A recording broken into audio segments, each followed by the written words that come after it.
The girls lured their grandfather home and do all sorts of things during the zombie apocalypse. I'm dead. Good morning, sleeping-head.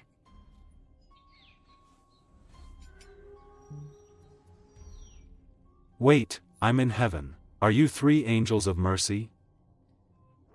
Let me know if you need anything. That's how I wrote them.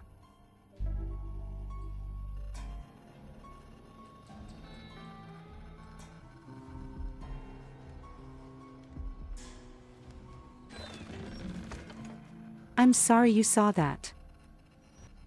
Hello everyone, Kino Jack is in touch and this is a short retelling of the 10th and 11th episodes of the 3rd season of the zombie series Nation Z. It turned out to be one of the most magical and carbon monoxide episodes this season. I really got high from watching and retelling them.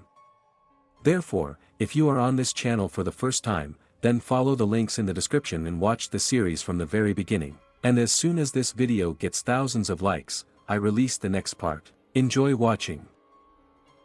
Things continue to get more sinister at the Museum of Progress as Murphy tries to unravel the mystery wrapped up in the riddle that is 10K. He forces him to play a knife game, known from the android Bishop from the movie Aliens, which Tenka performs unquestioningly, even when he starts cutting his fingers. Murphy also gives Tenka a dose of the original vaccine that will restore his humanity, although 10K refuses to take it. So Murphy seems to be solving everything. Everyone else seems to like being pale, while 10K is almost Catholic. Maybe it's the name, 10K. It's not just his name, it's his mission, his goal. Does he need a new mission, a new goal? Murphy whispers to him about it and starts calling him Thomas. Meanwhile, Doc Eddie is being held at gunpoint by the mock-up and package guardians of Murphy's daughter, a zombie-human hybrid, Lucy. Lucy looks 5 years old, which is a little more than she should actually be, but apparently, being Murphy's daughter, she grows up quickly. Doc and Eddie try to convince Lucy's foster parents that they know her real father and want to take her to him, but they are almost killed. When they don't report the correct password, which Murphy obviously assigned to anyone who might come after his daughter. Doc thinks it's a smurf because of the blue skin Lucy shares with her father, but no. Fortunately, Lucy herself took a fancy to these strangers during the interrogation and wanted to play with them. Unfortunately, Lucy games involve a bunch of zombies dressed up as pirates, princesses, clowns, cowboys and knights in the backyard. She is safe thanks to her ability to control zombies, but such fun and games can be deadly for Doc and Eddie. An awkward game of hide-and-seek takes a terrible turn. Found it. When Doc is forced to show mercy to a particularly quarrelsome Raggedy H, as a result of which Lucy throws a tantrum and runs away to the nearby forest. There she runs into the nasty Ender, but fortunately, her Aunt Eddie comes to the rescue.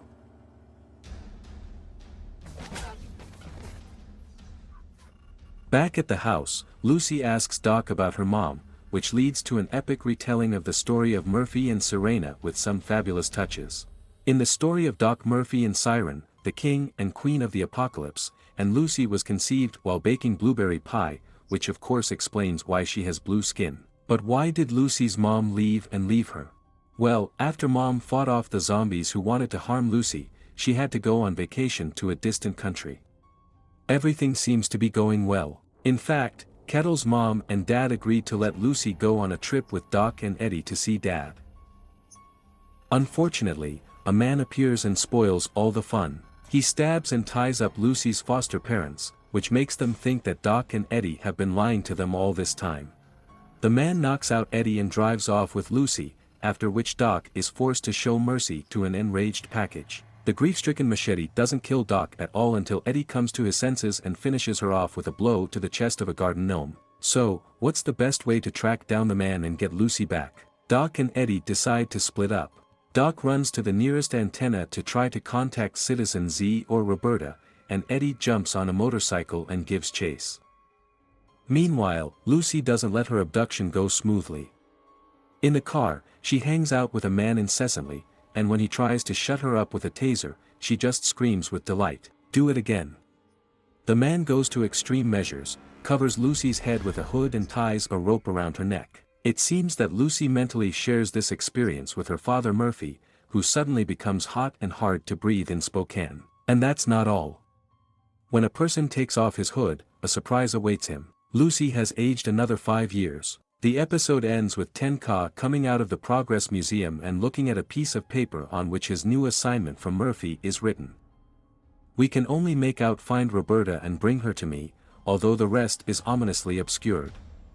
Doc is in a field with a portable radio and listens to a sultry female voice reading Edgar Allan Poe's Raven. It traces the signal to its source, a radio antenna located in the center of a castle-like structure. He finds himself in the surrounding garden, decorated with DIY love and care and infested with zombies. Some of them are invulnerable to shots, as they are covered from head to toe with dazzling trinkets, which makes them bulletproof. Zombies are also domesticated to some extent. They are not so much trying to eat Doc, as slightly mocking him. When Doc passes out, he gets a glimpse of the women in the house, Sarah, Linda and Camilla, who look like all kinds of adorable crazy problems. Doc gets special treatment as their guest of honor. He wakes up in a luxurious bedroom on a quilt, wearing clothes that seem to be hand-knitted. 3 women take care of his comfort, even take care of him and put his shaggy locks in a man bun. There is a lot of juicy stew and sweet dandelion wine. That's all well and good, but Doc needs to use their radio to try to contact Citizen Z. They let him try, but his attempts to broadcast anything fail. The ladies claim that the walkie-talkie is solar-powered and does not always work well, but a tricky shot taken by the camera under the table shows that the wires to the microphone are not connected to anything. Unaware of the possible danger yet, Doc enjoys the company of his hosts while they wait for the morning to check if the radio is working with the sunrise. Sarah is happy to show off her beautifully designed macabre album, which depicts her ex-husband with a Colombian tie cut through his throat. Camille seduces with a passionate recitation of Edna St. Vincent's song By the Mile I Will Write Horror in 14 lines, accompanied by Linda's skillful playing on the organ. Obviously, it scares him a little that they crowd around him every moment. He tries to justify himself to go to bed, and they take out a pipe with grass. He says they are all angels, asks if he is in heaven and if they are sisters of mercy, and they agree to both. After smoking a little, he goes to the room they have allocated to him, but he is interrupted several times by each of the ladies. I remembered that I didn't show you my collection. I've sharpened your sword in case you need it at night. Having removed each of them, he tries to block the door. However, as soon as he lies down, they all appear in the room and climb onto the bed in their underwear to seduce him. The next morning, Doc wakes up to find all 3 of them in bed with him. He looks around, but can't find almost all of his clothes. He leaves the room and goes to the kitchen to spray water on his face. Looking into the sink, he sees there what is left of the stew of the previous night and a finger in it. Suddenly, Doc hears a transmission from Kai on a walkie-talkie. He runs to the transmitter, hoping that it now holds a solar charge. Doc picks up the phone and tries to contact Kaya, but soon discovers disconnected wires under the table. Suddenly Linda bursts in and attacks, forcing Doc to retreat back into the house. After carefully examining the rooms, Doc suddenly realizes that Camilla, Linda and Sarah have decorated their home with human skin, hair and bones. He runs into the basement, trying to hide from them, but discovers several men tied up there. He asks who they are, and one of the guys replies that it's him in 10 minutes. The sweet hashish they smoked last night is grown from the skull of some poor guy they keep in the basement.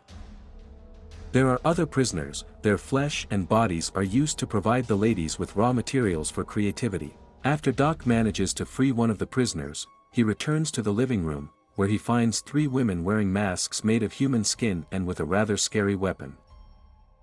It looks like they want the Doc to be their last art project. Sarah manages to pierce his chest once while he tries to fight them.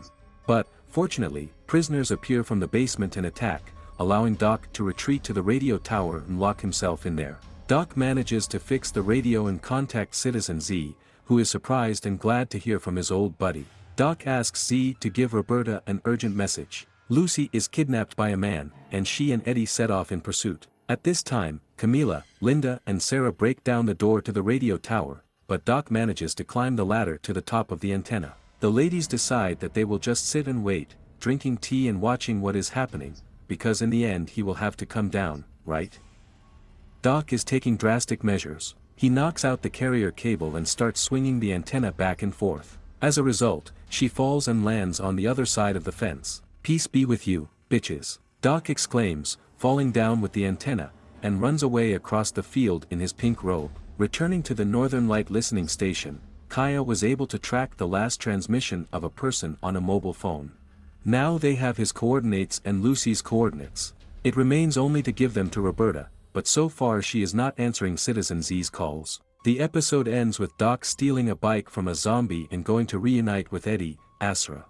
Camilla and Linda attach hair from Doc's beard to Sarah's album in memory of the one who left.